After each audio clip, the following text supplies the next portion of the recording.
اوم جنکشن کې د شبکې اصلاح او پورونو ترلاسه کولو بهیر چټک شوی دی.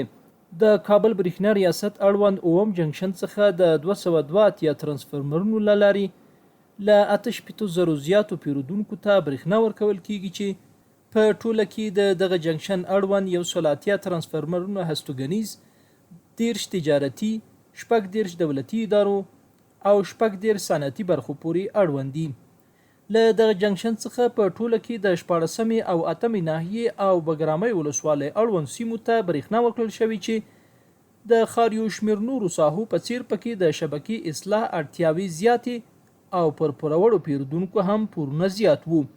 خو تیرو نږدې 3 کلونو کې د ستونزې تر ډیره بریده حل شوي دي.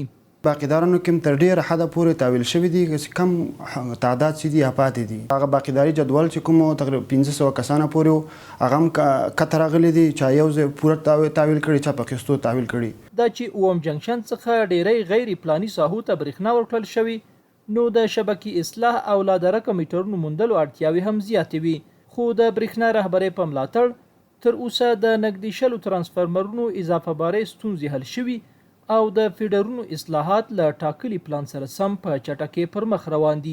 14 پایې زموږ ترانسفارمرونو اضافه بارو چې خوشبختانه په دغه پنجشنبه 13 هفته کې پنجشنبه په ورځ یو ترانسفارمر هم 400 ته 610 ته واړو.